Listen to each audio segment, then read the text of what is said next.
आज मैं हिंदी में भी थोड़ी सी बातचीत करूंगी। जैसे कि कल मैंने पूरे समय हिंदी में बातचीत की, लोगों ने समझ लिया। मेरी भाषा में कुछ संस्कृत शब्द ज़्यादा हैं, जिसके लिए माफ़ करें। मैं उर्दू भी जानती हूँ थोड़ा बहुत। कोशिश करूँगी कि जब भी कोई ऐसा हिंदी शकील शब्द इस्तेमाल करूँ तो उसके साथ थोड़ा उर्दू का भी इस्तेमाल हो जाए, जिससे लोग इस भाषा को समझ लें। हालांकि मैं कोई सी भी भाषा को मानती नहीं है जो मनुष्य समझ न सके। जो भाषा सब मनुष्य समझ सकें, ज़्यादातर लोग समझ सके, उस भाषा का इस्तेमाल होना चाहिए। भाषा के मामले में वो सार्वजनिक होनी चाहिए। किसी एक लिटरेचर के लिए कोई भाषा अगर ठीक भी होती है, पर सब समाज के लिए जो भाषा हो वही भाषा को इस्तेमाल करना चाहिए। आज जो मैं आपसे बातचीत करना चाहती हूँ, ये बातचीत हो सकती तो मैं टाल देती, लेकिन नहीं हो सकता। इसकी बातचीत करनी होगी, उसके बगैर होगा नहीं। इसलिए मुझे क्षमा करें कि इसकी बातचीत मैं आपसे कर रही हूँ। मैं चाहती हूँ कि आप इससे परिचित हो जाएं। इसे हम आधि दैविक और आधि भौतिक इस दो नामों से जानते हैं।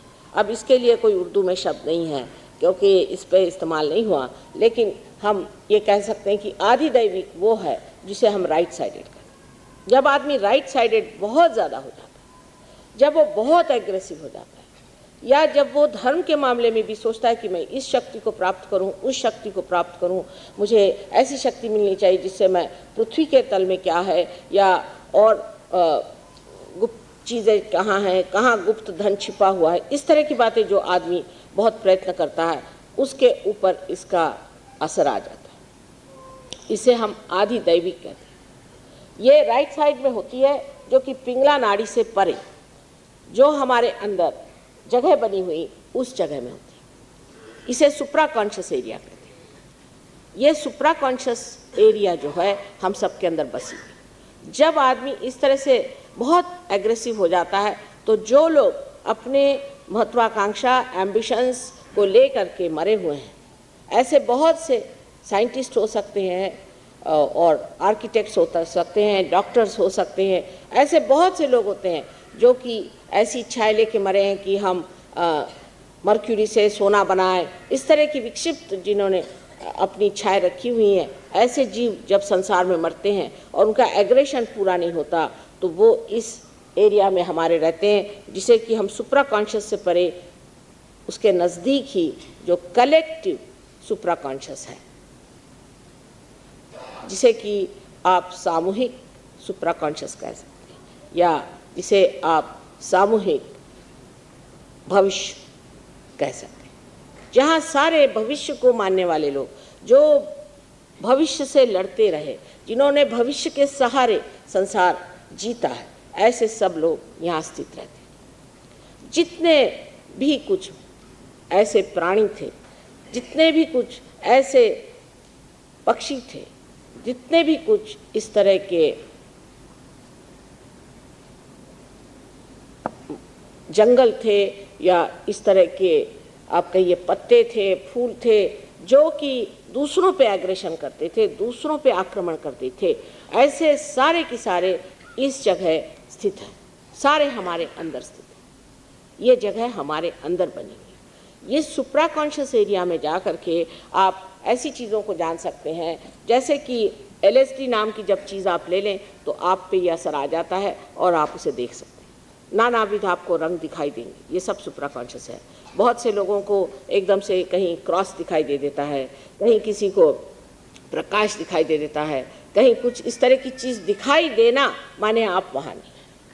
और ऐसे लोग करते करते फिर ये भी जानते हैं कि अब कौन आने वाला है, मुझे हंच आया ये साहब आने वाले हैं। या ऐसे आदमियों को ये भी होता है कि हाँ मुझे पता है वो वहाँ क्या कह रहे हैं, उनका मुझे पता है।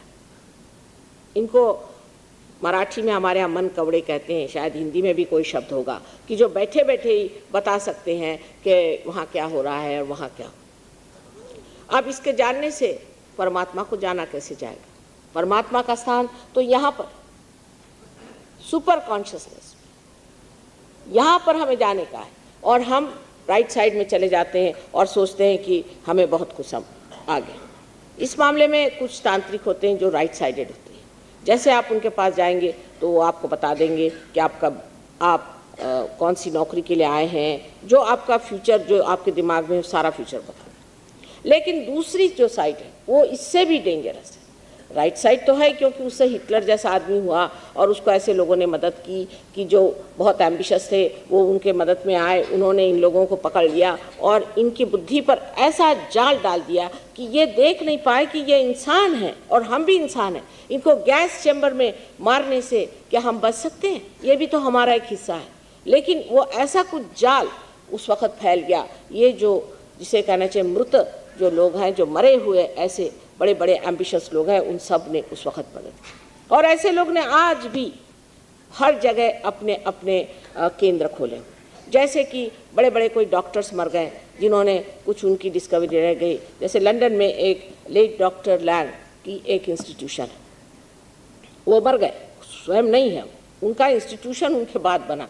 वजह ये बिल्कुल वो साफ बता देते हैं, झूठ नहीं बोलते। अपने देश में ये है कि ये साफ नहीं बताते। उन्होंने कहा कि जब ये मर गए उसके बाद एक कोई सोल्जर था जो कि वियतनाम में या कहीं पर लड़ रहा था, उसके ऊपर ये छा गए और उससे कहा कि मैं तुम्हारे अंदर घुस रहा हूँ, तुम जा कर के मेरे लड़के से ये बात बताओ कि मैं तुम्हारे अंदर आ गया हूँ। और ऐसे बहुत से लोग हैं डॉक्टर्स वगैरह जो इसमें मदद करेंगे और एक ऐसा तुम इंस्टीट्यूशन खोलो।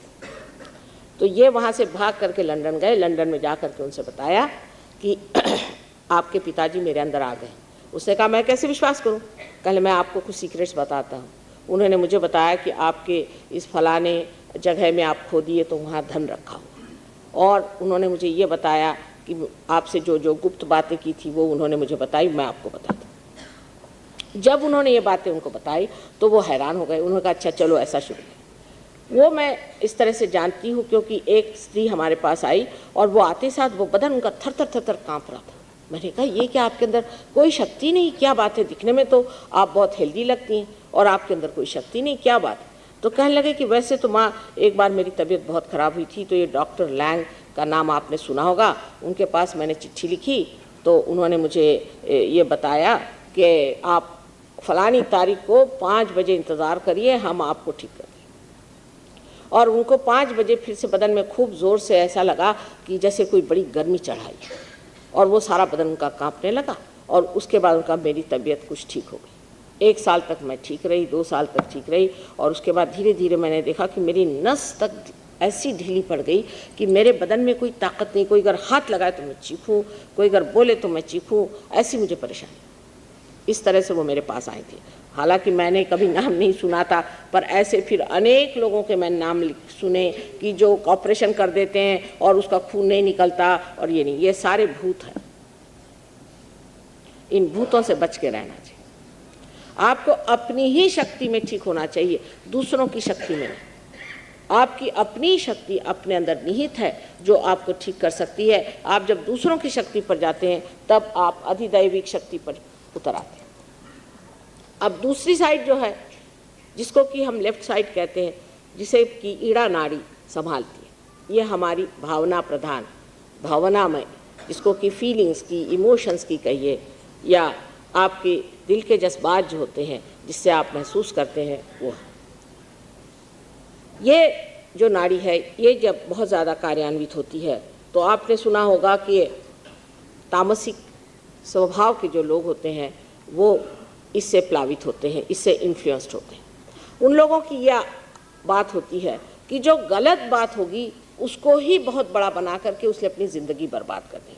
जैसे कि एक औरत है और शादीशुदा है और वो किसी एक आदमी से प्यार करती है, जो भी इस तरह की बातचीत है, अब वो उसके पीछे में अपनी ज़िंदगी बर्बाद कर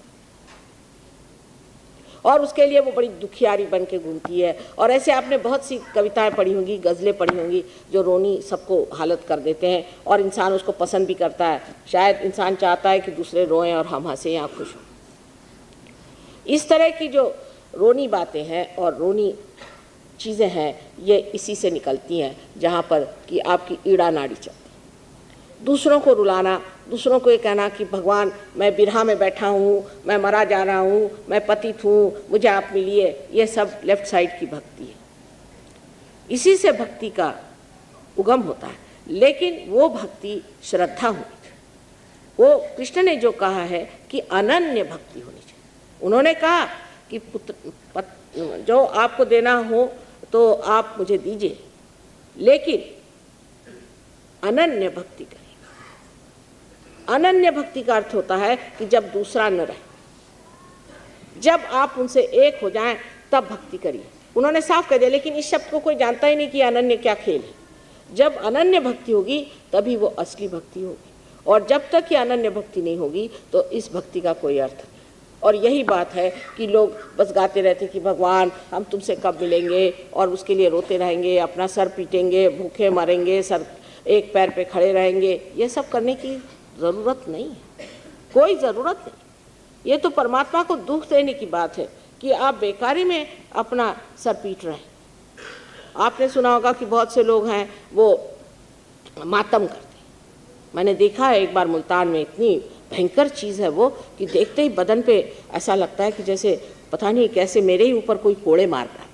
लेकिन ये सब दिमागी जमा खर्च जो है ये ऐसा आया हुआ है कि इंसान सोचता है कि जितनी भी हम दुख उठाएं उतनी अच्छी बात है। ये सब आपकी लेफ्ट साइडेड भक्ति, ये श्रद्धा नहीं। श्रद्धा उसे कहते हैं जहाँ अंधकार नहीं, जहाँ आपने जाना, जहाँ आपने अनुभव पाया, उस जगह जो भक्ति होती है वो श्रद्धा है। और नहीं तो इसे फिर आप ये कहें कि अंधविश्वास। विश्वास भी वही होता है जहाँ आपने अनुभव लेकर के विश्वास किया, लेकिन बगैर अनुभव के कोई भी चीज़ का विश्वास कर लेना, उसके लिए शब्द है अंधविश्वास। जैसे अंग्रेजी में कहते हैं ब्लाइंड फेथ। एक होता है फेथ, एक होता है ब्लाइंड फेथ। अगर ये दो चीज़ नहीं होती तो दो शब्द नहीं आते। और इसलिए क्योंकि मनुष्य जब इस लेफ्ट साइड में जाता है तो उसको बड़ा मज़ा आता है कि वो अपने को सताए। जो राइट साइडेड होता है वो दूसरों को सताता है, तो उसको समझता ही नहीं कि इसमें तकलीफ़ क्या है। और जो लेफ़्ट साइडेड होता है वो खुद ही अपने को सताता है, और उसको शायद अच्छा लगता हो, पता नहीं क्यों वो सताते ही रहता अपने को, रोएगा और दुख मानेगा, और उसको दुख मानने में ही अच्छा है। ये तामसिक प्रवृत्ति जो हमारे अंदर है ये इतनी ज़्यादा बढ़ गई है कि कभी कभी मेरी समझ नहीं आता कि इन दोनों के बीच जो ये सुषुम्ना नाड़ी है ये कब ठीक होगी। एक तो लोग ऐसे हैं जो कि बिल्कुल परमात्मा को मानते ही नहीं, परमात्मा नाम की कोई चीज़ ही नहीं है, हमको कोई मतलब ही नहीं है, हाँ ठीक है होंगे कहीं बैठे होंगे। और दूसरे लोग ऐसे हैं कि जो मानते हैं वो ये कि जब तक हर एक पंडित जी के सामने सर न झुकाएं, इस सर को सिजदा करना मना है। ये सर जो है ये कोई हर एक आदमी के सामने सिजदा करने के लिए नहीं बना हुआ कि आप जाकर हर एक के सामने अपना सर रखें। यहाँ एकादश रुद्र की शक्तियाँ हैं। ये एकादश रुद्र जो है ये हमारे अंदर हमारे विनाश के लिए जब तैयारी करता है तब कैंसर आदि बीमारियाँ एकादश रुद्र से शुरू होती। ये सर किसी के सामने सिजदा नहीं कर सकता। हाँ, जो सिर्फ इनकार्नेशन हो उसके ही आगे आपको सिजदा करना चाहिए, और किसी के आगे आपको सिजदा नहीं करना चाहिए। और इसीलिए बहुत सारे लोगों ने ये कहा कि आप सिजदा ही न करें तो अच्छा। ये सर सबके सामने झुकाने की जो आदत है ये बहुत गलत है। इसीलिए हम आपसे कहते हैं कि आप हमारे सामने भी इस वक्त सर न झुकाएं। जब तक हम हमें जानते नहीं, जब तक आपने हमसे कुछ लिया नहीं, जब तक आपने हमसे पाया नहीं, आप मेरे सामने भी सर मत झुकाएं। ये जो सिजदा करने की आदत हमारे अंदर पड़ी हुई है उसी से हम लेफ्ट साइडेड हो जाते हैं। और कुछ गुलामी के 300 साल हमारे सर पे जो बैठ गए उससे भी हम बहुत ही लेफ्ट साइडेड। गुलामी की वजह से हमें आदत पड़ गई है कि हम गुलामों की तरह रहें। अगर हमें अंग्रेज़ी भाषा ठीक से बोलनी नहीं आती तो हम सोचते हैं कि बहुत गुनाह हो गया, और हिंदी अगर हमें ठीक से बोलनी नहीं आती तो हमें उसमें कोई भी शर्म नहीं आती। बहुत से लोग ऐसे हैं कि कहते हैं कि हिंदी भाषा होनी नहीं चाहिए। हिंदी भाषा बोलने वाले लोग भी कभी भी ठीक से हिंदी नहीं बोलते। एक साहब बहुत हिंदी के लिए वक्तव्य दे रहे थे और हिंदी बोलते वक्त स्पष्ट को अस्पष्ट बोल रहे थे। स्पष्ट का अगर अस्पष्ट लगाई तो उल्टा ही हो जाता। इस तरह की हमारे अंदर ये जो गुलामी आ गई जो उससे हम लोग लेफ्ट साइडेड लोग, हर चीज़ में हम गुलामों जैसे चल रहे हैं। कोई हमारे अंदर खुलापन नहीं है कि हम सोच सकते हैं कि इससे भी परे कोई चीज़। अभी कोई भी आ गए पंडित जी महाराज या कोई काशाय वस्त्र पहन करके कोई गुरु जी आ गए तो हो गए उनके चरणों में सिजदा। भाई ये आदमी कौन है, कहाँ से आया? अगर पता करिए, हो सकता है जेल से छूटा हुआ कोई चोर हो या कोई दुष्ट हो, क्या पता कहाँ से आया है जो काशाय वस्त्र पहन के बैठा है। काशाय वस्त्र को सर झुकाने की हमारी जो आदत है उसे हमें छोड़ देना चाहिए, क्योंकि जो काशाय वस्त्र पहना है उसको हमारे घर गृहस्थी के लोगों से क्या मतलब। आप अगर संस्कृत पढ़ते हो तो वाल्मीकि रामायण में सीता जी ने एक पूरा अध्याय लिखा कि जो आदमी सन्यासी है उसको किसी भी गृहस्थ की देहली जलांगने का अधिकार नहीं, न ही उसको किसी भी नगर में आने का अधिकार है, नगर से बाहर उसे रहना चाहिए।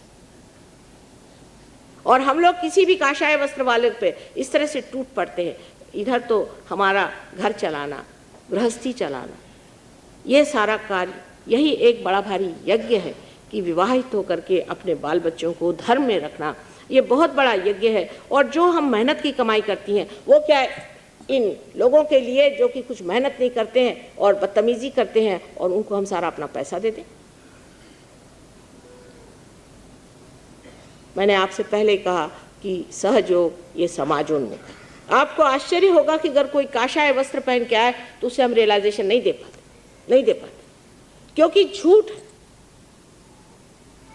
मिथ्या बात है कि आप काशाय वस्त्र पहने। अगर आप सन्यासी हैं तो आप अंदर से सन्यास में। आपने जाना है कि राजा जनक को विदेही कहा जाता था और इसीलिए सीता जी को भी वैदेही कहा जाता। जो आदमी सन्यासी है वो अंदर से छूटा हुआ। क्या गुरु नानक साहब ने विवाह नहीं किया था? क्या तुकाराम ने विवाह नहीं किया था? जो लोग 40 साल से ऊपर तक रह गए सबने विवाह किया, लेकिन जिनकी बहुत ही पहले मृत्यु हो गई उन्होंने विवाह नहीं किया, और किसी कारणवश विवाह नहीं किया हो। या बुद्ध जो थे, बुद्ध ने भी जिस वक्त अपनी पत्नी को छोड़ा तब वो ये सोचते थे, उस वक्त ये सोचते थे कि पत्नी को छोड़कर संसार त्याग करके और संन्यास लेकर के वो परमात्मा को पाएंगे। उन्होंने उस वक्त समझा नहीं कि इसकी ज़रूरत नहीं, लेकिन जिस वक्त उन्होंने परमात्मा को पाया तो सहज वो एक पेड़ के नीचे लेटे हुए थे, सहज में ही पाया। एक प्रश्न पूछा गया था कि इसके रोजमर्रा के जीवन पे क्या असर आता है सहयोग का। सबसे तो बड़ी चीज है कि ये रोजमर्रा के जीवन के लिए, ये आपके हर गतिविधियों के लिए है, हर तरह के आपके काम के लिए सहयोग है। इससे आप एकदम जिसे कहते हैं डायनामिक हो जाते हैं। सहयोग ऐसे आदमियों के लिए नहीं कि जो संसार छोड़ के भागा है, अपने बीवी को छोड़ के भागा है। ये तो ऐसा है कि मियाँ बीवी में आपस का प्रेम, श्रद्धा, बच्चों में माता पिता के प्रति आदर और समझ, बड़ों के प्रति आदर, ये सब चीज़ स्थापित करने वाली चीज़ सहयोग। जहाँ ये चीज़ स्थापित नहीं होती उसे हम सहज नहीं मानते। हाँ, हो सकता है कि एक आध दो ऐसे आदमी उसमें फंस जाएं जो कि परेशान करने के लिए इस तरह की काम करें कि जो सहज से विरोध है, लेकिन वो सहयोगी नहीं होते।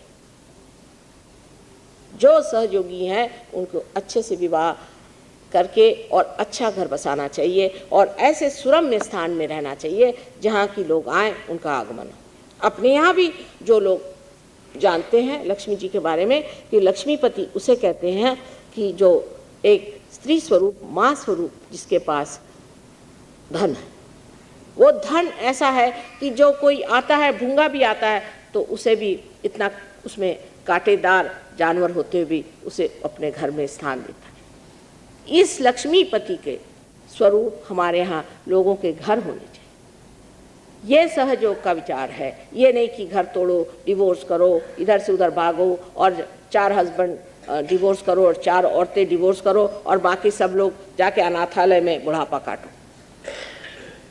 इस तरह की व्यवस्था सहयोग नहीं मानती और न होता है, क्योंकि जिस वक्त सहयोग जागृत होता है तब असली प्रेम जो है उसका असली स्वरूप सामने आता है, क्योंकि इसका जो मुख्य धागा है वो है परमात्मा का प्रेम। और क्या परमात्मा चाहेगा कि मियाँ बीवी में विछोह हो जाए, कि वो आपस में लड़े झगड़े और बच्चों को परेशान करें या बच्चे माँ बाप को परेशान करें? ये जो इतनी रिश्तेदारी है हमारी बनाई नहीं है, ये परमात्मा की बनाई हुई जितनी रिश्तेदारी है उसे हम लोग मानते हैं। लेकिन विवाह जो है ये सामूहिक एक घटना है, सामूहिक घटना है। उस सामूहिक घटना में मनुष्य उसे पाता है। जब सब लोगों ने कह दिया कि विवाह हो रहा है, सबके आनंद के लिए विवाह होता है। अभी हमने आपसे बताया कि सहयोग में अभी हमने 108 लोगों की शादी की एक जंगल में ले जाकर के, और बड़ी सुंदरता से सब शादियां हुई, उसमें एक पैसे की डावरी नहीं, कुछ नहीं, और इस तरह से विवाह हुआ। तो ये सोचना चाहिए कि कोई से भी चीज़ में जिसमें दुख होता है, तकलीफ होती है, परेशानी होती है, वो सहज नहीं है। ये मनुष्य अपने ऊपर ले लेता है, ये ओढ़ लेता है, उसको बना लेता है, वो चीज़ अपने आप ढह जानी चाहिए। अगर वो ढह जाए तो मानना चाहिए कि आप सहज होगी, और होती ये चीज़ बनती है। लेकिन सबसे पहले हमको ये याद रखना चाहिए कि हम न तो लेफ्ट में रहेंगे न राइट में रहेंगे, हम मध्य मार्ग में खड़े रहेंगे। जब लोग प्रेम की बात करते हैं तो वो ऐसा ही प्रेम समझते हैं कि मैं अपने लड़के से प्यार करता हूँ। अपने देश में तो बड़ी बीमारी है इसकी, लड़का माने भगवान हो गया। लड़का हुआ तो उसके लिए चाहे अपना देश बिक जाए, हर जाए नहीं, पर लड़का ही सब कुछ। लड़के के पीछे अपनी जान देना और लड़की के पीछे जान देना, लड़की के लिए डावरी देना, लड़की के लिए ये करना, चाहे अपने भूखों मरे, ये भी लेफ्ट साइडेड चीज़ है। यह भी बिल्कुल लेफ्ट साइडेड चीज़ है, और इसी वजह से अपने यहाँ आजकल बच्चे खराब हुए जा रहे हैं। इतना ज़्यादा किसी भी चीज़ में आदमी को अपने को लूटना नहीं चाहिए। सोचना ये चाहिए कि हम परमात्मा के बंदे हैं, परमात्मा ने हमें बनाया, ये बाल बच्चे भी उनके दिए। लेकिन जब सहयोग में आप विवाहित होते हैं तो आश्चर्य की बात है कि आज तक मैंने देखा नहीं कि जो सहयोग में विवाहित हुआ हो, उनके अंदर कोई त्रुटियां हो या उनके घर में कोई खराबी आई हो। उनके उदर से, ऐसी माताओं के उदर से बड़े बड़े संत साधु पैदा हो रहे। बचपन से ही वो पार बच्चे, बचपन से ही कुंडलिनी के बारे में जानते हैं, बचपन से ही वो आपको रियलाइजेशन देना जानते हैं। ऐसे बड़े बड़े जीव इस संसार में आने के लिए बैठे हुए हैं, और हमें ऐसे घरों की तलाश है जहाँ पर कि मनुष्य आत्म साक्षात्कार से प्रभावित है, आत्म साक्षात्कार में लीन है। तभी तो ना ऐसे बच्चे पैदा होंगे, नहीं तो ऐसे लड़ाका लोगों के यहाँ कौन बच्चे पैदा होने वाले। इंग्लैंड में आप जानते हैं कि वहाँ पर आजकल पॉपुलेशन इंग्लिश लोगों की माइनस हो रही होगी ही, जहाँ पर कि बच्चों को मार डाला जाता है। एक हफ्ते में 2 बच्चे जहाँ इंग्लैंड में मारे जाते हैं माँ बाप, तो ऐसे जगह कौन बच्चे पैदा होंगे जहाँ बच्चों को प्यार नहीं मिलता, बच्चों को शिक्षा अच्छी नहीं मिलती। ऐसी जगह एक तो राक्षस ही पैदा हो सकते हैं, और हमारे यहाँ जो बच्चे पैदा होते हैं उनको हम इस तरह से बिगाड़ देते हैं प्यार करके और हमारा तुम्हारा कर करके कि वो बच्चे भी कोई नॉर्मल बच्चे नहीं होते। बड़े स्वार्थी, बड़े ही संकुचित दृष्टि के, संकीर्ण दिमाग के, और उनको सबको ऐसा लगता है कि वो सबके सब राजा। वस्तु स्थिति ये है, असलियत ये है कि बच्चों को उस जगह रखना चाहिए जहां वो हैं। आप उनके लिए सिर्फ एक ट्रस्ट है, उनको संभालने वाले। ये नहीं कि उनको आप खराब करिए या उनको आप परेशान करिए। जो लोग इस तरह से प्रेम की बातें करते हैं, आजकल प्रेम की बातें ज़्यादा है और प्रेम कहीं है नहीं।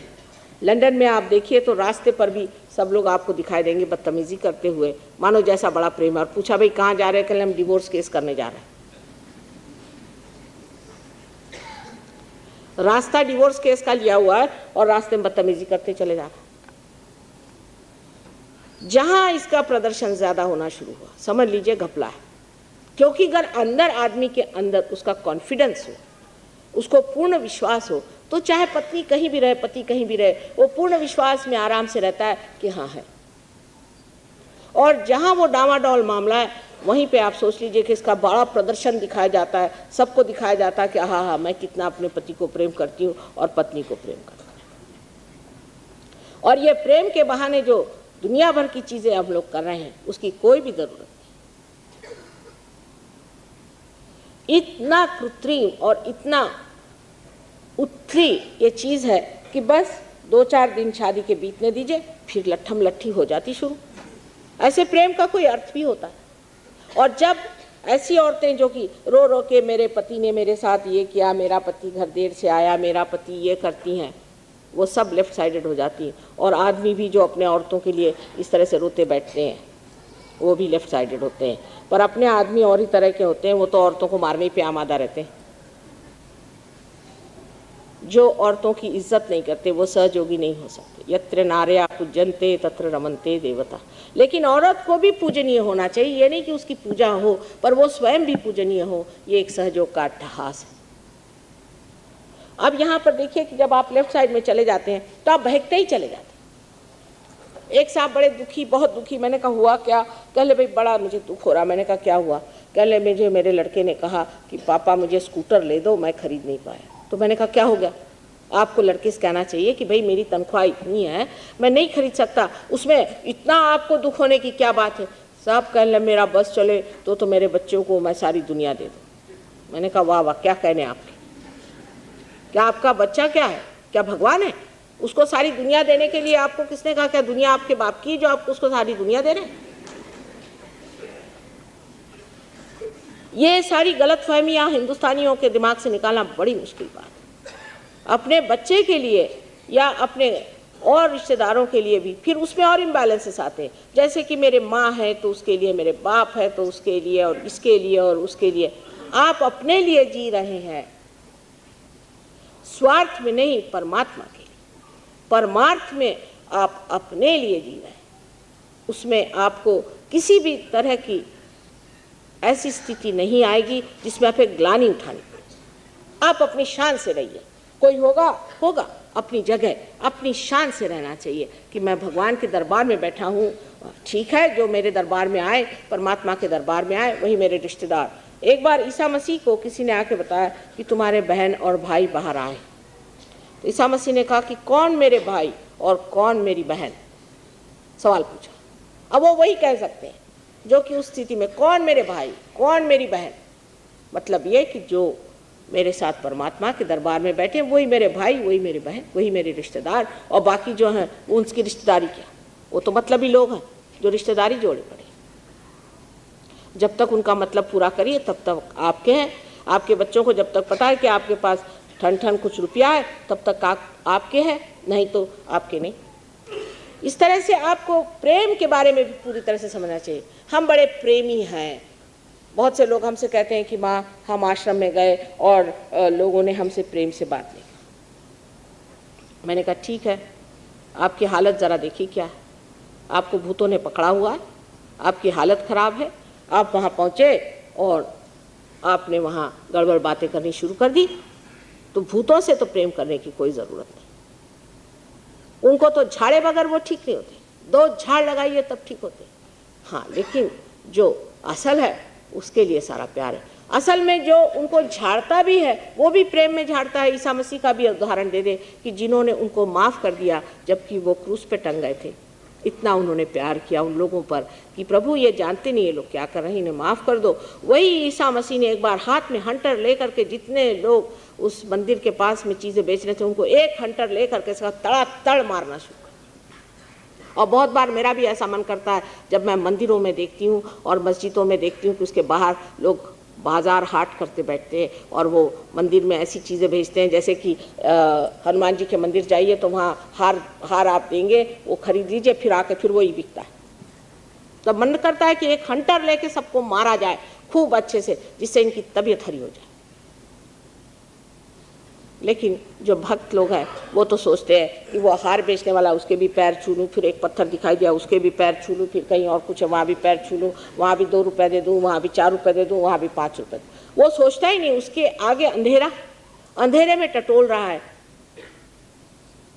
उसको इसी में मज़ा आ रहा है। वो सोचता है कि भाई मैं तो श्रद्धा में ली।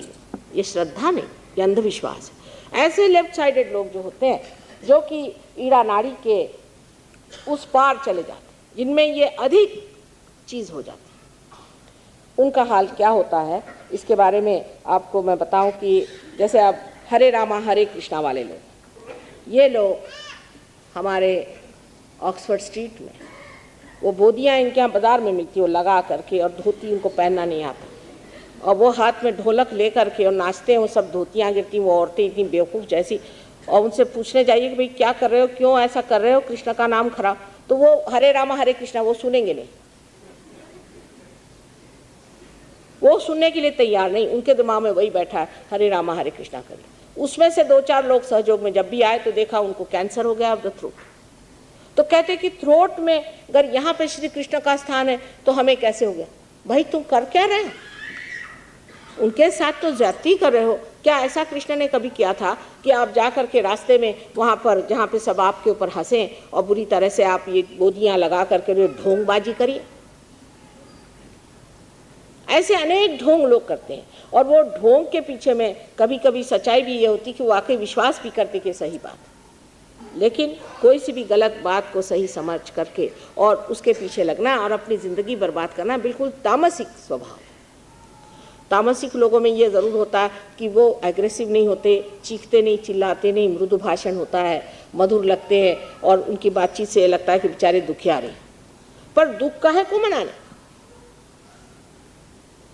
एक बार सूरदास जी वल्लभाचार्य जो कि बड़े पहुँचे पुरुष थे, उनके पास पहुँचे और वहाँ उन्होंने अपना शुरू कर दिया कुछ कहना, तो वो उनको बड़ा आश्चर्य हुआ। उनका कि काहे गिगियावत हो? गिगियाने की क्या ज़रूरत है जब परमात्मा आनंद स्वरूप है, जिसके बारे में मैं कल बताऊंगी। जब वही सब कुछ सुख देने वाले हैं और वो चाहते हैं कि आप सुख लें, तो किस लिए आप दुख मना रहे हैं? और ऐसे दुख मनाने वाले लोग जब अपनी मर्यादाओं को लांघ जाते हैं, लेफ्ट साइड में चले जाते हैं, तो वो सामूहिक सुप्त चेतना, जिसे कलेक्टिव सबकॉन्शियस कहिए, उसमें चले जाते हैं। ये दूसरी चीज़ है जो कि बहुत भयंकर, इसी को भूत कहते हैं। अब इसको डॉक्टर लोग कहते हैं प्रोटीन 58 और प्रोटीन 52, क्योंकि उनको भूत कहने में ज़रा अड़चन जाती है। खुद भी भूत होंगे कोई मेरे ख्याल से, तभी उनको अड़चन जाती है। नहीं तो उसको कहते हैं प्रोटीन 52, प्रोटीन 58। कहले ये प्रोटीन हमारे अंदर उस जगह बना हुआ है जो हमारे क्रिएशन से हमारे अंदर बना है, माने सारे भूतकाल में, सारे पास्ट में जो बना हुआ है, उस एरिया में ये प्रोटीन्स ऐसे होते हैं जो अटैक करते हैं, तभी कैंसर सेट इन होता है। वल्नरेबिलिटी कैंसर की अगर रहे तो रहती है, पर बहुत से डिजीजेस जो हैं वो इसलिए होते हैं क्योंकि वहाँ से, उस एरिया में से ये जो चीज़ें आकर के हिट करती है। माने साफ साफ बात है, ये भूत है कि नहीं? जब से क्रिएशन हुआ है तब से, हमारा जब से क्रिएशन हुआ है तब से हमारे अंदर जो जगह बनी हुई है, माने कौन सी जगह है उनको मालूम नहीं, तब कैंसर सेट इन होता है। तो जो लोग इस तरह के सर झुका के चलते हैं, ऐसे लोगों को कैंसर की बीमारी पहले होगी। ये तामसिक लोगों पर पहला असर करती है। पहले तो जो आदमी बहुत ज़्यादा दौड़ता है, बहुत ज़्यादा मेहनत करता है और बहुत ज़्यादा अपनी सिंपैथेटिक नर्वस सिस्टम को चलाता है, उसको वल्नरेबल हो जाता है, माने उसको इंतज़ामात उसके पास हो जाते हैं। और जब कभी भी वो ऐसे गलत आदमी के सामने सर झुकाता है, नहीं समझ लीजिए एक पॉलिटिशियन, खास पॉलिटिशियन लोगों की खासियत कि बड़े वो दौड़ेंगे, ये करेंगे, वो करेंगे, उसके बाद देखा किसी को कि कोई है आदमी पोजीशन का, सर झुका लिया, गए। ऐसा आदमी अपनी तैयारी कर लेता है कि किसी के सामने उसने इस तरह से सर झुकाया और अगर उसके अंदर भूत हो तो वो जरूर पकड़ा जाएगा, उसको कैंसर की बीमारी।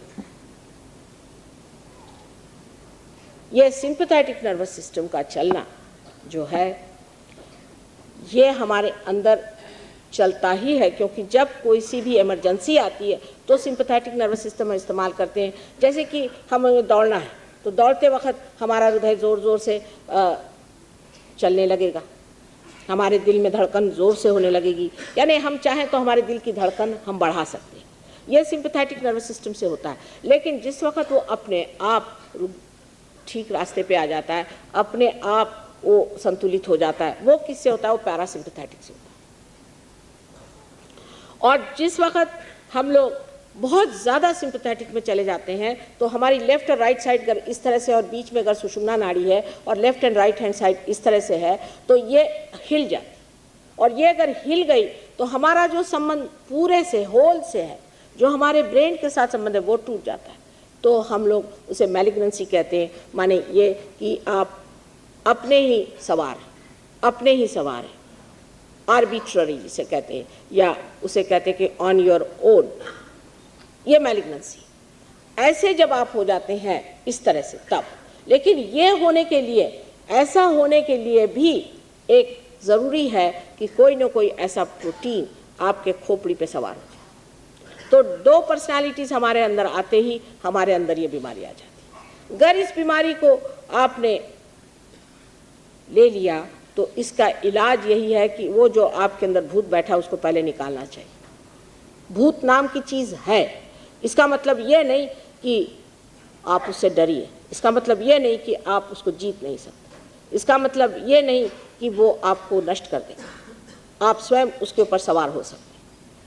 वो जब आपके अंदर असर कर जाता है तो आपके अंदर अनेक तरह की बीमारी आती है। जितना वायरस इन्फेक्शन है ये उस वक़्त की मरी हुई जितनी वनस्पति है, उन ऐसी वनस्पतियाँ पहले होती थी जो दूसरे वनस्पतियों को खा लेती थी, पैरासाइट्स कहते हैं। इस तरह की वनस्पतियाँ जब मर गईं और अपने उत्क्रांति के इवोल्यूशन के प्रोसेस में से निकल गईं, ऐसी जो वनस्पतियाँ हैं वो जब अभी भी हमारे अंदर, क्योंकि वो हमारे अंदर वो जगह बनी हुई एरिया है, वहाँ स्थित रहती है, और अगर वो कहीं आ जाए तो वो हमें जब असर करती तो वायरस इन्फेक्शन। अब आप जानते हैं कि वायरस में कोई सी भी दवा देने से फ़ायदा नहीं, कोई सी भी दवा देने से फ़ायदा नहीं हो सकता। हालांकि दवा डॉक्टर लोग एंटीबायोटिक सब दुनिया भर की बीमारियां देती हैं, वो इंजेक्शन देते रहते हैं, चाहे उसमें वो सिर्फ और तो कुछ नहीं डिस्टिल वाटर ही देते होंगे, लेकिन कहते होंगे कि हाँ हाँ इसमें इंजेक्शन लो, इंजेक्शन लो। उसमें कोई इंजेक्शन वगैरह काम नहीं दे सकता है, वो तो बाधा है, भूत की बाधा हो गई, एक तरह की भूत ही है। लेकिन उस वक़्त इलाज क्या होना चाहिए? सहयोग। सहयोग में जैसे ही आपको ऐसी बीमारी आ जाए उसका इलाज बहुत ही सरल इलाज है, और वो इलाज करते ही साथ वायरस खत्म हो जाता है। किस तरह से उस बाधा को निकाल डालना है इतना सिर्फ सीखना है, यही शुद्ध विद्या है। लेकिन माँ आप भूत की बात क्यों करते हैं? ऐसा आप मेरे ऊपर ज़बरदस्ती नहीं कर सकते। मुझे जो बताना है, मैं आपकी माँ हूँ और मैं आपको सारी बात बताना चाहती हूँ। इन तांत्रिकों के पास बिल्कुल नहीं जाना चाहिए और ऐसे गलत लोगों के सामने सर झुकाना, यहाँ तक कि मंदिरों में जाकर के इन पंडे लोगों के सामने सर झुकाने की कोई ज़रूरत नहीं, और अपना माथा किसी के सामने नहीं झुकाना। कोई भी आपके अंदर आज्ञा चक्र पे सिंदूर लगा देता है या कुमकुम लगा देता है तो आप अपना सर फौरन आगे करते हैं, सर पे एक टोपी रख ली और यहाँ हाथ रख लिया। ये क्या? सर इसलिए बनाया गया है कि जो चाहे वो आपका आज्ञा चक्र घुमाता रहे, और ऐसे वो भूत बिठा देते हैं कि फिर आप एक बार अगर मंदिर हो आए तो आप खड़े रहेंगे। हर मंगलवार को आप जाएंगे, इतना ही नहीं, वहाँ अगर 5 मील की भी अगर क्यों होगी तो भी आप जाएंगे। लेकिन अगर कहे कोई सहयोग में आप 10 मिनट ध्यान करो तो नहीं करने वाले, वो चक्कर बन जाते, वो चक्कर शुरू हो जाते। फिर वही चीज़ है कि आपको है कि नहीं गए, अरे भाई ये काम नहीं, ये नहीं, फिर वहाँ हमने तो मंदिर में नहीं गए, हमने आरती नहीं करी, हम चर्च में नहीं गए, हम गुरुद्वारे में नहीं गए, ये रह गया। सब कुछ हमारे अंदर है, हमारे ही अंदर परमात्मा है, पहले उसको पा लीजिए, फिर आप जानिएगा कि आप क्या शानदार चीज़ है और अपनी शान को आप कहाँ गिरा रहे। पहले जब तक आपने अपने को पाया नहीं तब तक ये सारे करने में या तो आप लेफ्ट को जाएंगे या तो आप राइट को जाएंगे। पहले अपने अंदर जोत जला लीजिए, फिर आपको पता होगा कि आप प्रकाश की ओर जा रहे हैं कि अंधकार की ओर जा रहे हैं। पहले जोत जलाना, सब ने कहा है कि अपने अंदर जोत जला लीजिए। मुझे एक बताइए जो पहुँचे पुरुष हों उन्होंने ये बात न कही। आज मैं वही कह रही हूँ कि पहले अपने अंदर जोत जला लीजिए, नहीं तो लेफ्ट साइड का मूवमेंट जो है ये बड़ा डेंजरस है। फिर अगर आपने इन भूतों की बात मान ली, वो आपके दिमाग में बहुत से खुराफात भरते हैं, ऐसा करिए वैसा करिए, झगड़े लगाइए। एक अगर भूता घर में हो तो उसका किसी से नहीं पटने वाला। ये जितनी भी हमारे यहाँ खुराफातें होती हैं ये तंबाकू से भी होती हैं। जो आदमी झूठ बोलता है तंबाकू से, मैंने देखा झूठ बोलता है। शिवाजी महाराज के ज़माने में महाराष्ट्र में तंबाकू बिल्कुल चीज़ नहीं थी और कोई झगड़ा नहीं हुआ, सब लोग बड़े अच्छे से रहे, आपस में प्रेम रहा। और उनके लड़के के पास कोई सुनते हैं कि यूपी से कि कहीं से एक कब्जी कलूषा नाम का आदमी गया, वो तंबाकू का पहला प्लांट लेके गया था। उसने वहाँ तंबाकू लगाई और लोगों ने तंबाकू खाना शुरू कर दिया। तंबाकू खाते ही आदमी झूठ बोलने लग जाता है क्योंकि लेफ्ट विशुद्धि उसकी पकड़ जाती, चक्र पकड़ जाता है, यहाँ कोई भूत बैठ जाते हैं। तंबाकू ये भूत है, राक्षसीन है। इसको भगवान ने इसलिए अभी तक जीवित रखा है कि आपके यहाँ अगर कुछ ऐसे वैसी चीज़ें लग जाए आपके पेड़ में तो तंबाकू के पानी से वो मर जाती। एक भूत को दूसरा भूत मारता है, इसलिए अभी तक वो जीवित है। पर कभी उन्होंने ये नहीं कहा कि आप खाइए। मुसलमानों के ज़माने में जब मोहम्मद साहब थे तब तंबाकू थी नहीं तो वो बता जाते कि तंबाकू न खाइए, तंबाकू मत पीजिए। लेकिन जब नानक साहब आए, जो कि वही साक्षात थे, उन्होंने देखा कि सब लोग अब ये भी करने लगे। मुसलमान लोग सोचते हैं कि क्योंकि मोहम्मद साहब ने नहीं बताया तो शराब तो नहीं पिएंगे, लेकिन तंबाकू लेने में कोई हर्ज नहीं। तो वो आए, उन्होंने कहा भाई अच्छा रहने दो, अभी तुमने नई चीज़ निकाली, अब तंबाकू भी मत। वो लोग कोई आपकी बुराई के लिए नहीं बताए गए, आपको सताने के लिए नहीं बताए गए, लेकिन आपको बचाने के लिए बताए गए। अब जब निकल आई है बात कि तंबाकू खाने से कैंसर होता है, तब लोगों खोपड़ी में आती है बात, कुछ ना कुछ इन्होंने जो कहा था कि तंबाकू को नहीं लेना चाहिए। लेकिन हम ये नहीं कहेंगे कि सिगरेट मत पीजिए, हमारा तरीका और है। हम ये कभी नहीं कहेंगे आप मत पीजिए, लेकिन सहयोग के बाद आप नहीं पिएंगे। एक बार हमारे गली में आ जाइए, फिर देखते हैं आप सिगरेट कैसे पिए। ये माँ का तरीका। आपकी जब जागृति हो जाएगी, आप सिगरेट पिएंगे ही नहीं, आपको अच्छा ही नहीं लगेगा, मन ही नहीं करेगा। और अगर पीजिएगा तो खांसते खांसते हालत खराब जाएगी, दूसरे दिन आप सिगरेट सारे उठा के फेंकेंगे, तो कैंसर कैसे होगा। सहयोग ऐसी चीज़ है कि आपके अंदर ही धर्म धारणा करता है। हम ये नहीं कहते कि आप शराब मत पीजिए, हम नहीं कहते ऐसे, लेकिन सब लोग शराब छोड़ देते हैं अपने आप ही। सब लोग अपने आप छोड़ देते हैं, हम कहते नहीं, क्योंकि जिन्होंने कहा उनके जो शिष्य लोग वो ऐसा पीते हैं कि समझ में नहीं आता कि इन लोग से जो कहा वो शायद उनके ऊपर चढ़ाई करने के लिए ही इतना डबल लोग पीते। माफ़ करिए, मैं लंदन में रहती हूँ, मुझे आश्चर्य होता है कि सबसे ज़्यादा मुसलमानों के और सिखों के यहाँ बार लगे हुए हैं, सबसे ज़्यादा। अंग्रेजी सभ्यता में एक बात है कि घर के अंदर कभी कोई बार नहीं बनाता, उसके लिए पब में जाना होता है। लेकिन अगर आप किसी भी मुसलमान या किसी भी सिख के घर जाइए तो शान से दिखाएगा, देखिए साहब मेरा कैसा पब है, उसमें सारी चीज़ें बनी हुई हैं। मुझे आश्चर्य होता है, जिनको मना कर गए वही चीज़ वो लोग करते हैं। जैसे हिंदुओं से बता गए कि सब में एक ही परमात्मा बसे हुए हैं, वहीं इन्होंने जातियां बनाई और जाति बना करके तू ब्राह्मण तू शूद्र ये सब दुनिया भर की चीज़ बनाई, जो कि फिर एक तामसिक बड़ा भारी नुकसानदेह चीज़। सिर्फ 3 जाति संसार में है, तामसिक, राजसिक और सात्विक। इसके अलावा कोई जाति नहीं है। 14,000 वर्ष पूर्व जो मार्कंडेय स्वामी हो गए वो लिख गए हैं कि या देवी सर्वभूतेषु जाति रूपेण संस्थिता। यही 3 जातियां देवी की हैं, जो महाकाली, महालक्ष्मी, महासरस्वती।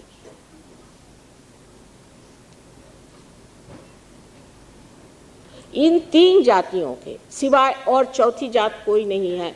एक है जो जात से परे, जो कि हम जिसे योगी जन कहते हैं, जिसे संत साधु कहते हैं, जिनको हम परमार्थी कहते हैं, जो परमात्मा के लोग, उनकी कोई जात नहीं।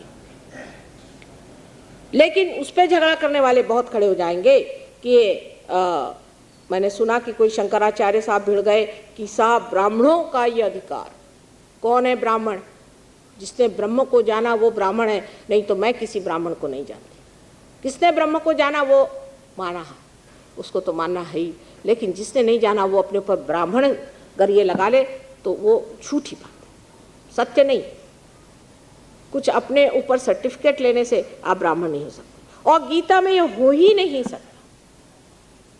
ये बात गीता में लिखी ही नहीं जा सकती कि ब्राह्मणों का ये अधिकार है, क्योंकि जिसने गीता लिखी वो एक ढीमरनी का इलेजिटिमेट बच्चा है, व्यास। ये भी अच्छा सा भगवान ने इंतजाम किया कि व्यास से ही लिखाया, जिससे लोग ऐसी झूठी चीज पे न चले। वाल्मीकि कौन था? वो कोई ब्राह्मण था? वो ब्राह्मण हो गया। व्यास कौन था? ब्राह्मण नहीं, ब्राह्मण हो गया। जिसने ब्रह्म को जाना वही ब्राह्मण है। और इस तरह की जाति पाति बना देने से हम लोग आपस में आजकल इलेक्शन भी इस पर कर रहे हैं। रामदास स्वामी स्वयं ब्राह्मण थे। उन्होंने शिवाजी से कहा कि मराठा ते तुका मेळवावा। मराठा का मतलब उनका था कि जिसने परमात्मा को जाना वो मराठा। मैं कहती हूँ कितने ऐसे मराठी लोग हैं जिन्होंने परमात्मा को जाना। मराठा थे तुका मिळवावा, खुद थे मराठा, और जो क्षत्रिय होते वो भी अपने को मराठा कहलाते। लेकिन एक क्षत्रिय जो है मराठी, ये कितने परमात्मा को जानते हैं?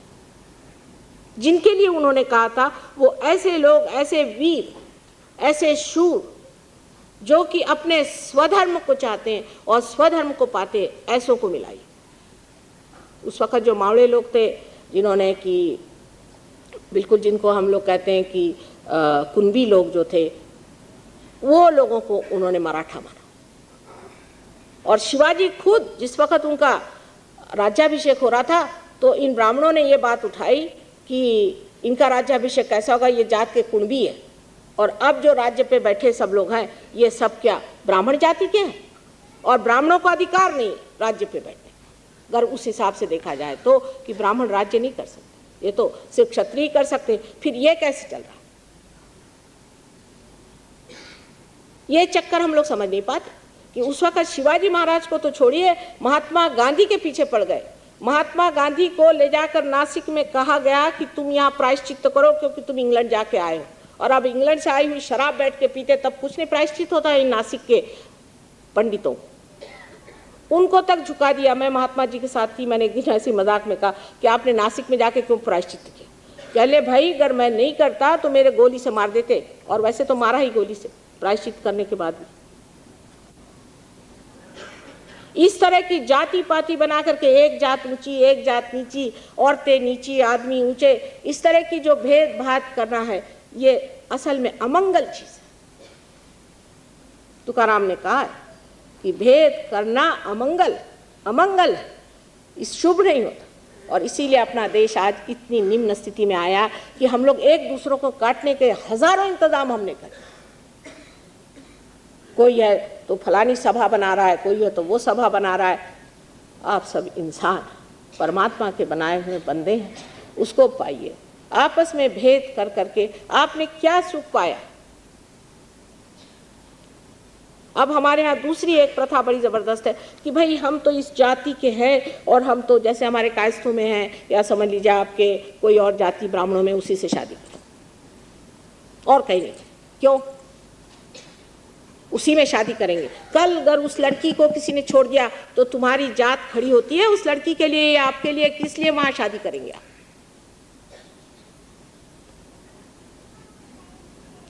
कल अगर आपके साथ कुछ जाति हो गई तो कौन सी जाति आज तक खड़ी हुई है आपके साथ में? क्यों इस जाति पाति को लेकर चल रहे हैं? ये बड़ी झूठ जात है। यह आपकी जात नहीं, आपकी सिर्फ 3 जात है, और जो चौथी है उसमें जब आ जाते हैं तो इसका विचार नहीं। ये विश्व धर्म है। जब आप योगी जन हो गए तो आप विश्व धर्म में आ गए, और वही विश्व धर्म आ जाने की ज़रूरत है। ये विश्व धर्म जो है ये सारे तत्वों का सार, सारे धर्मों का सार। ये जो बड़े बड़े लोग हो गए, जो हमारे यहाँ बड़े बड़े इनकारनेशंस हो गए, जो संत हो गए, ये सारे आपस में रिश्तेदार हैं, आपको पता नहीं। ईसा मसीह ने कह दिया था कि those who are not against me are with me. वो कौन है? ईसाई लोग जाकर के पूछे कि वो कौन है? ये सारे आपस में रिश्तेदार हैं। इसकी रिश्तेदारी उन्होंने बताई नहीं, क्योंकि लोग फिर शक करने लगेंगे। सारों की आपस में रिश्तेदारी है। अगर आप कहिए कि मोहम्मद साहब कौन थे, तो वो सीता जी के पिता जो राजा जनक थे वही थे, और वही नानक साहब थे, और नानक साहब की जो नानकी थी वही सीता जी थी। अगर आपको और आगे बताएं तो आप लोगों को हैरानी हो जाए। ये सारे रिश्तेदारी है, और इस रिश्तेदारी को हम आपको सिद्ध करके दे सकते हैं, क्योंकि जो सत्य होता है तब उस वक्त आपके अंदर चैतन्य बहेगा। जिस वक्त आप पूछेंगे क्या ये बात सत्य है, तो चैतन्य आपके अंदर से बहना लगेगा, तो आप समझ लेंगे कि ये बात सच है। सच और झूठ को आप इसी एक दशा में जान सकते हैं जहां आपके हाथ में चैतन्य बहता है। उससे पहले सच और झूठ 2 ही तरह का होता है। एक तो झूठ को आप सच मान लेते हैं, और या तो सच और झूठ को ही नहीं समझ पाते। जो सात्विक होता है वही समझ पाता है धीरे धीरे, लेकिन जब तक आप योगी जन नहीं होते पक्की पूरी तरह से एब्सोल्यूट एकमेव कि यही सत्य है, ये वही जान सकता है जो योगी जन। और जो योगी नहीं है वो नहीं जान सकता। वो चाहे कितना भी कहे कि यही सत्य है, वो हो सकता है कि इत्तेफाक से सत्य निकल आए, असत्य भी निकल सकता है, लेकिन जो सत्य है वो सिर्फ आप चैतन्य से ही जान सकते हैं। अब किसी ने कहा कि यहाँ स्वयंभू है, यहाँ स्वयंभू श्री गणेश, कैसे जाना स्वयंभू है? किसी ने कह दिया तो मान लिया। किसने कहा? किसी न किसी बड़े संतों ने कहा होगा कि ये स्वयं, किसी फकीर ने कहा ये स्वयंभू है। स्वयंभू का मतलब ये है कि जो इस पृथ्वी तत्व से बाहर निकला।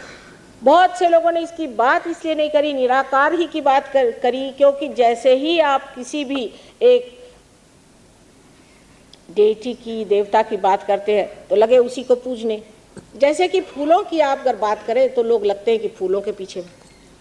तो लोगों ने सोचा कि फूलों की बात न करें, शहद की बात करें, मधु की बात करें कि मधु को लेना है।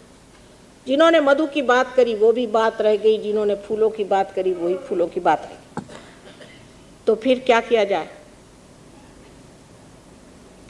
आपको मधुकर होना चाहिए। आप जब तक मधुकर नहीं होंगे आप उस मधु को पी ही नहीं सकते।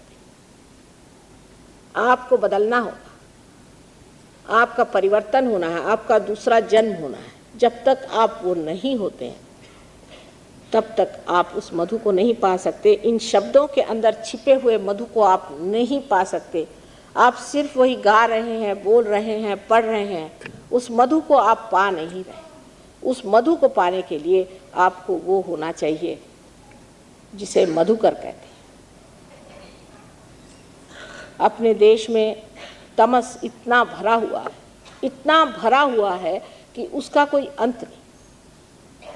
और इस तमस से निकलने के लिए सबसे अच्छा तरीका एक ही है कि आप पहले सब चीज़ भूल करके, जो कुछ आपकी कंडीशनिंग हुई है, जो भी कुछ आपके अंदर भरा गया है, जो संस्कार भरे हैं, उसको 1 मिनट के लिए भूल जाइए और पहले अपनी जोत जला करके फिर देखें कि इसमें के सुसंस्कार कौन से हैं और कुसंस्कार कौन से। इसी का फायदा इस दुष्ट फ्राइड ने उठाया कि लोगों ने सबको संस्कारित कर दिया।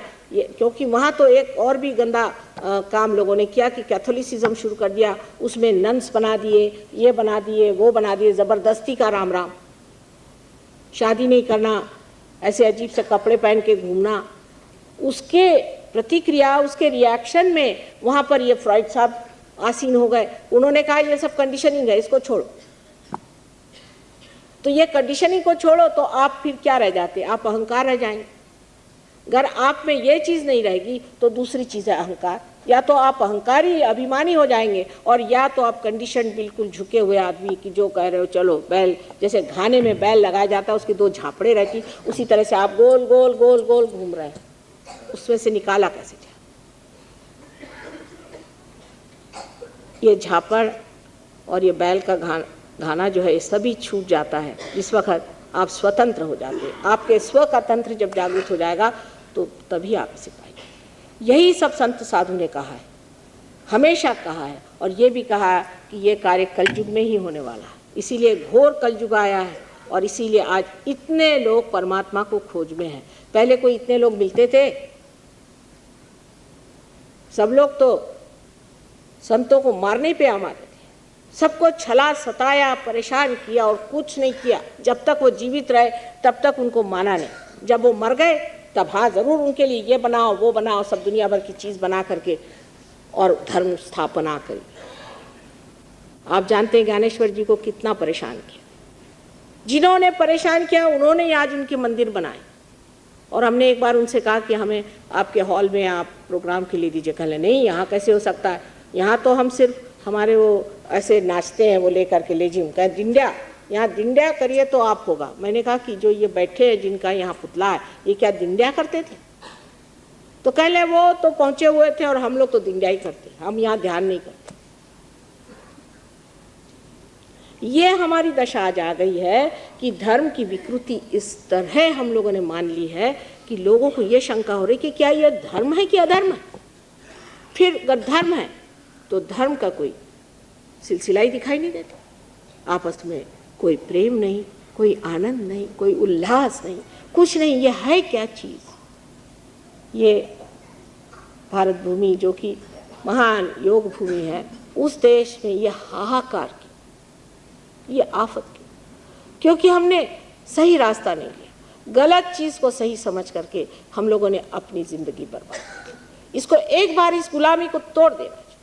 ये असली स्वतंत्रता है। इस गुलामी को छोड़ दीजिए और देखिए कि वास्तविकता क्या है, असलियत क्या है। ये सारे हमारे जो भूत मरे हुए हैं, उन्होंने हमें जकड़ा हुआ।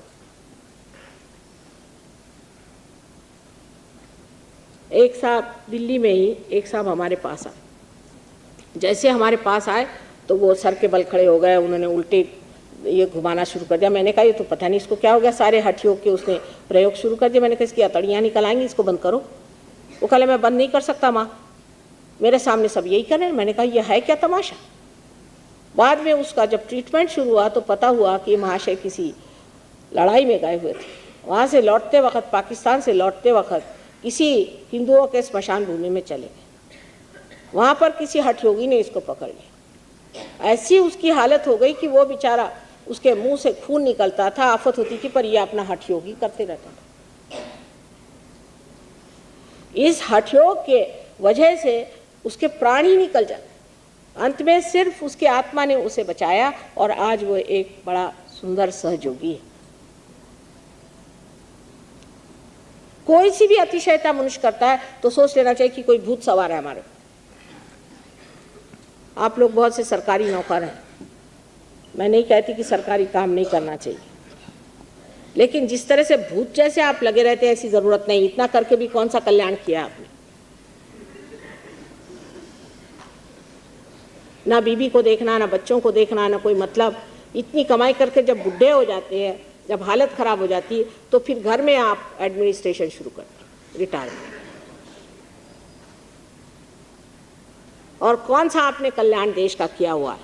या आप गिरधारी जी बन करके एक दिन की भी छुट्टी नहीं लेना और रात दिन पागल जैसे दौड़े रहते, इसकी कोई भी ज़रूरत नहीं। संतुलन में रहना चाहिए। जो आदमी ऐसा चलता है वो बिल्कुल राइट साइडेड हो जाता है, एकदम ड्राई हो जाता है। अब इंग्लैंड अमेरिका में इतना काम नहीं होता क्योंकि वहाँ आलस्य आने लग गया लोगों में। बहुत काम कर चुके, अब सब ब्रिजेस बन गए, ये बन गए, वो बन गए, अब क्या बनाए? तो वहाँ एक दूसरी बीमारी शुरू हो गई कि दौड़ो। जो दौड़ना शुरू करें तो 1 घंटा वो उनका दौड़ना ही शुरू रहता। सब पागल जैसे, चाहे बुढ़े हो चाहे जवान हो, सब दौड़ रहे। शुरू में तो मुझे लगा कि कोई भूकंप आया कि क्या हो गया, दौड़ क्यों रहे सब? तो कहने लगे कि नहीं, दौड़ने से अच्छा रहता है। इन्हें भागना, एक्चुअली जिसको कहते हैं भागना है, अपने जिंदगी से भाग रहे हैं, घर में मत बैठो। वो घर में बैठ ही नहीं सकते। आप ही जैसे वो लोग एक ज़माने में काम करते होंगे, उनके बाप दादे करते होंगे, उनके खोपड़ी पे बैठ गया। वो जो मरे थे इनके खोपड़ी पे बैठे, तो अब काम तो कुछ है नहीं, तो अब ये करेंगे।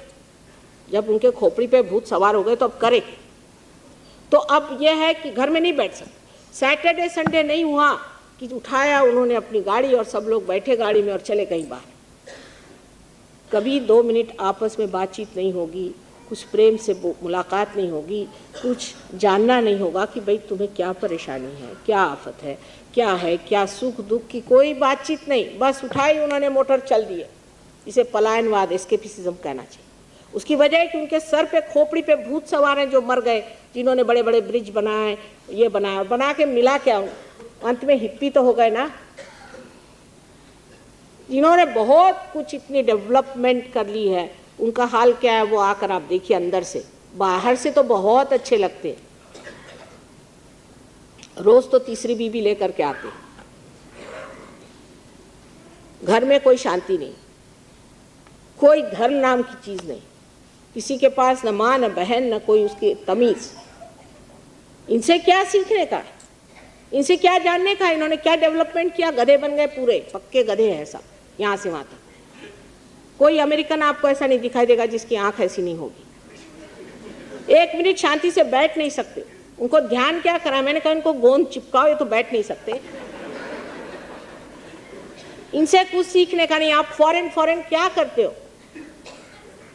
इन बेकार लोगों से सीख करके आप भी इन्हीं के गली में जाएंगे और जहां ये लोग पड़े हुए हैं डिस्ट्रक्शन में, वहीं आपका भी अंत होगा। मैं बता रही, एटम बॉम्ब बना लिए और अब आप खाते क्या? तो सब प्लास्टिक खाते हैं।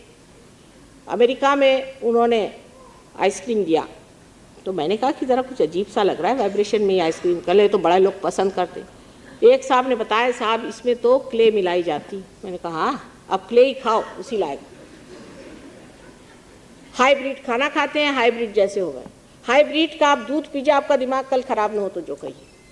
हाइब्रिड गाय आपको मालूम है कैसी होती है? हाइब्रिड गाय को ये नहीं पता होता कि ये मेरा बच्चा है कि दूसरे का। अपने यहाँ अगर गाय का बच्चा हो जाए और वो अगर मर जाए तो गाय दूध नहीं देगी, उसका दूध बंद हो जाता। उनको तो होश ही नहीं कि बच्चा कौन है। अगर आप इनकी जो मुर्गियां हैं उनको पाल के देख लीजिए, कुछ स्वभाव उनका देखिए कि अपने यहाँ अगर कोई मुर्गी हो और उसके छोटे छोटे चिक्स हों तो ज़रा सी कोई ऊपर से चील आ जाए तो फट से अपने बच्चों को अपने पास ले लेती। इसको परवाह नहीं, ले जाए जितनों को ले जाना, अच्छा है मेरे झंझट छूटा। वही इनके बच्चों के लिए कि भाई लड़कियों को कहते कि तुमने अभी तक डेट नहीं किया, कोई लड़का ढूंढा नहीं, कब तक ये मुसीबत हमारे सर पे बनी रहेगी। वही हाल अपने लड़कों के लिए कि लड़के 18 साल के हुए चले गए, बड़ी खुशी की बात है। आपने ऐसा ही अपना संसार बनाना हो तो इन लोगों के पीछे जाइए। अब वो तो आपके पीछे आ रहे हैं और आप उनके पीछे जा रहे हैं। इनकी औरतों के दिमाग कितने खराब है आपको पता है? एकदम खराब दिमाग है। अपनी औरतों को उनसे कुछ सीखना नहीं चाहिए। बेवकूफ़ है, बिल्कुल महा बेवकूफ़ औरतें।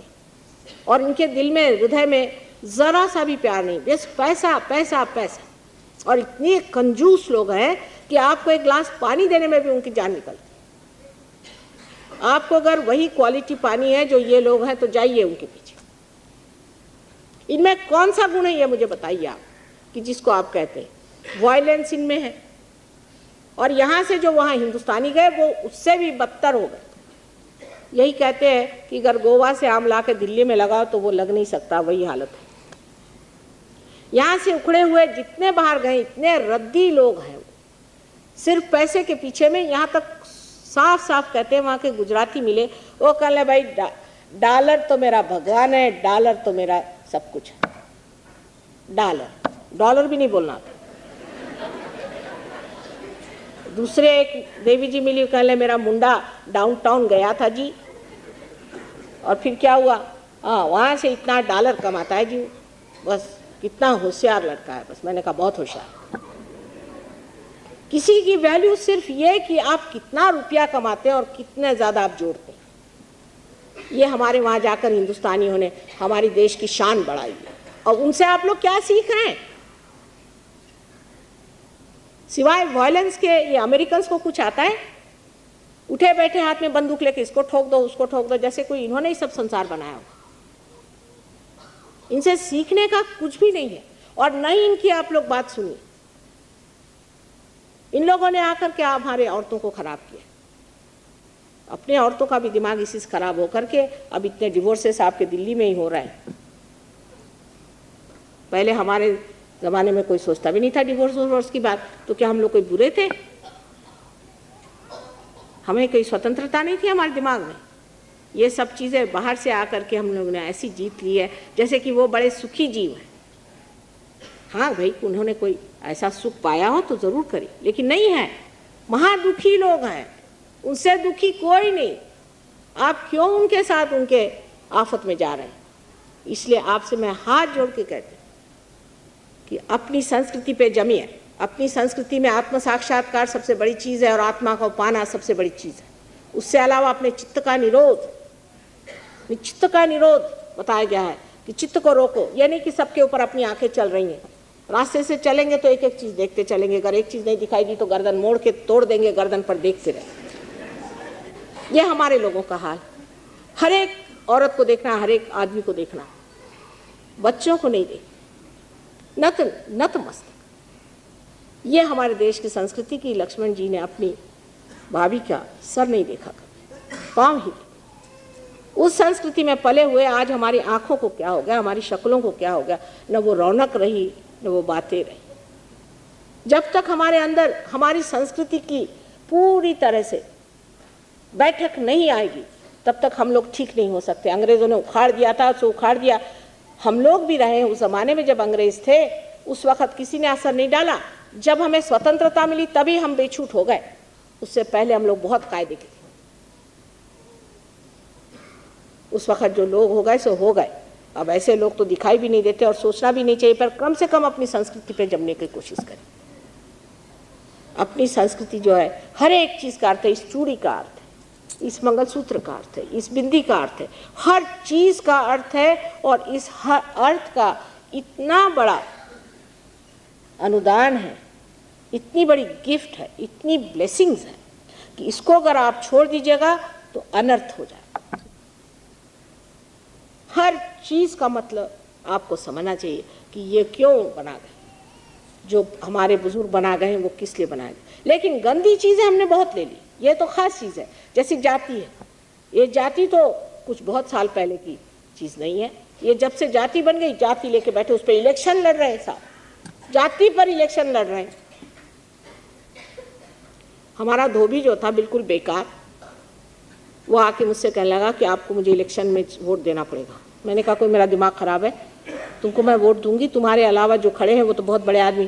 कहले देख लेना मैं आपको जीत के दिखाऊंगा। मैंने कहा कैसे? कहले सब धोबी जो है मुझे वोट दे रहे हैं। तो मैंने कहा यहाँ सब धोबी रहते हैं? कहले धोबी तो नहीं रहते हैं, पर सब धोबी जिनके यहाँ कपड़े धोते हैं उन्होंने कहा कि हम अपने मालिकों से आप ही को वोट दिलवाएंगे। और जनाब वो जीत गए।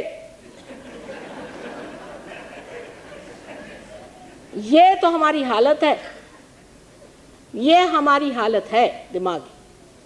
कौन जीतेगा पता नहीं, आज धोबी जीत गया, कल धोबी का गधा भी जीत सकता है। और हम लोग बड़े अपने को डेमोक्रेटिक फलाना डिकाना करते हैं। 5 रुपए में तो हम बिक जाते हैं, ये तो हमारी स्थिति है। और हम अपने को डेमोक्रेटिक कहते हैं। जो 5 रुपए में बिकता है, ऐसे वोट का भी क्या महत्व और ऐसे जीते हुए लोगों का भी क्या महत्व।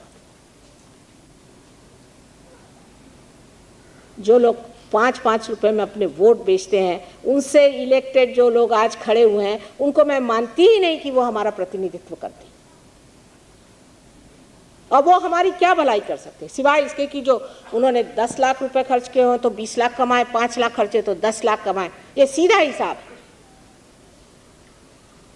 और यही हम कर रहे हैं और करते रहे। सहयोग में आने के बाद आप देख लेंगे कि कोई भी पैसे से नहीं आपको खरीद सकता, कोई नहीं खरीद सकता। ऐसी शानदार चीज़ आपको बनना है। जब ऐसी शान आपके अंदर जागेगी तब देखना कि सही लोग, योगी जन इस संसार में राज्य करेंगे। ये परमात्मा का साम्राज्य यहाँ पर बनाना है। पहले हिंदुस्तान में बनेगा तभी दूसरी जगह बन सकता है। इसीलिए आपके सामने मैं सर फोड़ रही हूँ कि यहाँ पर पहले बनाना होगा, बाहर नहीं मैं बना सकती, क्योंकि वहाँ तो गणपति से ग नहीं मालूम उनको, वहाँ मैं कैसे बना पाऊँ।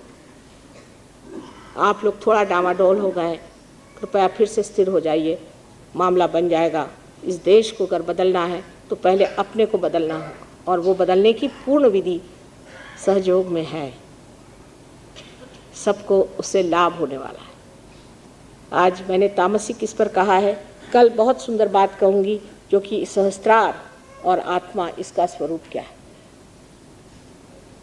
जहाँ हमें जाना है, जो हमें पाना है, जो हमारा अपना साम्राज्य है, जहाँ हम विराजने वाले हैं, वो चीज़ आपको मैं कल बताऊंगी। आज मैं देर से आई इसलिए कि मैं चाहती हूँ आप लोग बिल्कुल टाइम से शुरू ना करिए। ये बहुत गलत बात है। ध्यान धारणा के वक्त टाइम नहीं चलता है।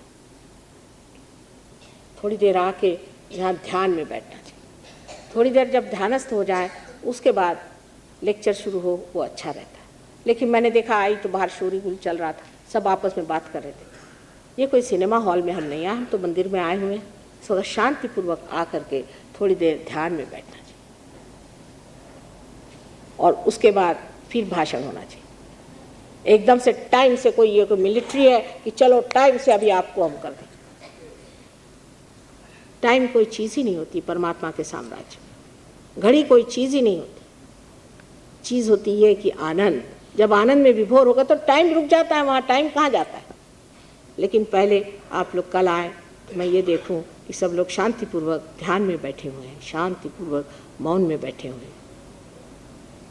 थोड़ी देर इस तरह की स्थिति आ जाने के बाद काम अच्छा बनता है। मेरी इतनी आप लोग मदद करेंगे ऐसी मुझे पूर्ण आशा है।